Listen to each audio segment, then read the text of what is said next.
বিসমিল্লাহির রহমানির রহিম। আসসালামু আলাইকুম। সবাই কেমন আছেন? আলহামদুলিল্লাহ ভালো আছি। আপনাদের মাঝে আরেকটি ভিডিও নিয়ে চলে আসলাম। তো আজকে যে সকাল সকাল বলতে কি শীতের সকাল, তো উঠতে ইচ্ছে করে না ঘুমি থেকে। সকালবেলা মনে হয় কি আরেকটু ঘুমাই। তো এদিকে ছেলে মেয়ে স্কুলে যাবে, তার জন্য তো সকাল সকালে উঠতে হয়। তো এই যে এতদিন ছুটি ছিল, মাঝখানে ছুটি ছিল, এখন হচ্ছে আবার ফের আমাদের জন্য হচ্ছে সকালে ডিউটি শুরু হয়ে গেছে। বাচ্চা স্কুলে মানে বাচ্চার জন্য সকাল সকালে ওঠা, নাস্তা বানানো, আবার স্কুলে নিয়ে যাওয়া আনা, এগুলো আর কি ডিউটি শুরু।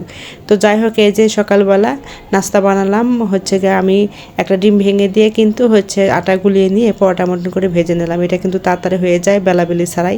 সাথে একটা ডিম পোচো করে নিলাম। আর ডিম কিন্তু তিনজনের জন্য ভেজেছি। আপনাদের ভাইয়া তো খাবে না সকালের নাস্তা, সে বাহিরে খেয়ে নেবে।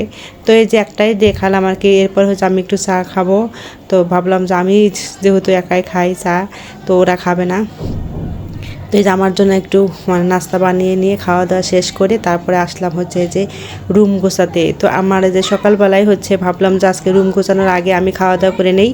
আর এইগুলো গোছাতে গোছাতে দেখা যায় কি অনেক সময় হচ্ছে মানে অনেক দেরি হয়ে যায় খাওয়া দাওয়া করতে করতে। তো ভাবলাম আজকে সকালে নাস্তাটা সেরে নিয়ে তারপরে হচ্ছে রুমগুলো গোছাবো। এদিকে কাজ আছে, অনেকগুলো কাপড় চোপড়ও ভিজানোর দরকার আছে। শীতের দিনে দেখা যায় কি কাপড় চোপড় বেশি ময়লা হয়ে যায়। তো ভাবলাম যে আজকে সব কাপড় চোপড়গুলোকে ধুয়ে পরিষ্কার করে নেব। তো প্রতিদিনই দেওয়া হয়, একটা একটা করে ধোয়া হয়, তারপরেও হচ্ছে অনেকগুলো জমা থাকে। তো আমার কাপড়গুলো আজকে জমা হয়ে গেছিলো, তাই একটু ভিজে রাখলাম। ভিজে রেখে যে কালকে শুকনো কাপড় ছিল এগুলো কিছু, ওগুলো একটু ভাঁজ করে যার যার ড্রয়ারে রেখে দেবো। তো এরপর দুপুরে তো রান্না আছেই। তো ভাবলাম যে রুমটা একটু গুছিয়ে নিয়েছি, এরপর হচ্ছে মানে রান্নাবান্না তো করতে হবে। কাপড় চোপড়গুলো ভিজে নিয়েছি, রান্নাবান্না শেষ করে তারপরে হচ্ছে এদিকে হচ্ছে মানে আবার কাপড় চোপড় ধুতে হবে। তো এই যে আমি একটু রুমটা সুন্দরভাবে দুপুরে আমার এলোমেলো হয়ে গেছিলো, তো এগুলো একটু হচ্ছে গুছিয়ে নিলাম, নিয়ে তারপরে যে দুপুরের জন্য রান্নাবান্না করতে গেলাম। তো শীতের সকালে কিন্তু এই যে আমাদের সংসারটা এইভাবে গুছিয়ে নেই। তো শীতের সকালে দেখা যায় কি ছোটো দিন হওয়াতে তাড়াহুড়ো করে কাজ করতে হয়। এদিকে ছোটো দিন হওয়াতে বেলা কখন চলে যায় তা টেরই পাওয়া যায় না। তো এরপরে যে মাছটা ভেজে নিলাম, আর দুপুরের জন্য শুধু একটা তরকারি রান্না করবো আজকে। তো ফুলকপি, সিম, আলু আর টমেটো দিয়ে কিন্তু রান্নাবান্না করবো রুই মাছটা।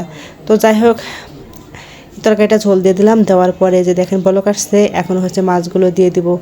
আর মাছগুলো কিন্তু আর আমি সবসময় মাছটা ভেজে রান্না করি। মাছ ভেজে রান্না করলে কিন্তু অনেক মজা লাগে। আর শীতের দিনে কিন্তু যেভাবে রান্না করা যায় সেভাবে কিন্তু তরকারি মজা লাগে, শীতের সবজি বলে কথা।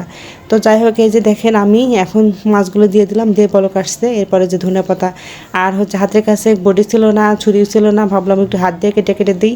তো হাত দিয়ে কেটে দিলেও যে স্বাদ লাগবে, বডি দিয়ে কেটে দিলে একই স্বাদ লাগবে। তো যাই হোক, এরপর আমি হাত দিয়ে কেটে কেটে দিচ্ছিলাম। তো এরপরে দিয়ে দিলাম ধনেপাতাগুলো, দিয়ে ঢাকনাটা ঢেকে দেবো। তো যাই হোক, আজকে ভিডিওটা এই পর্যন্তই।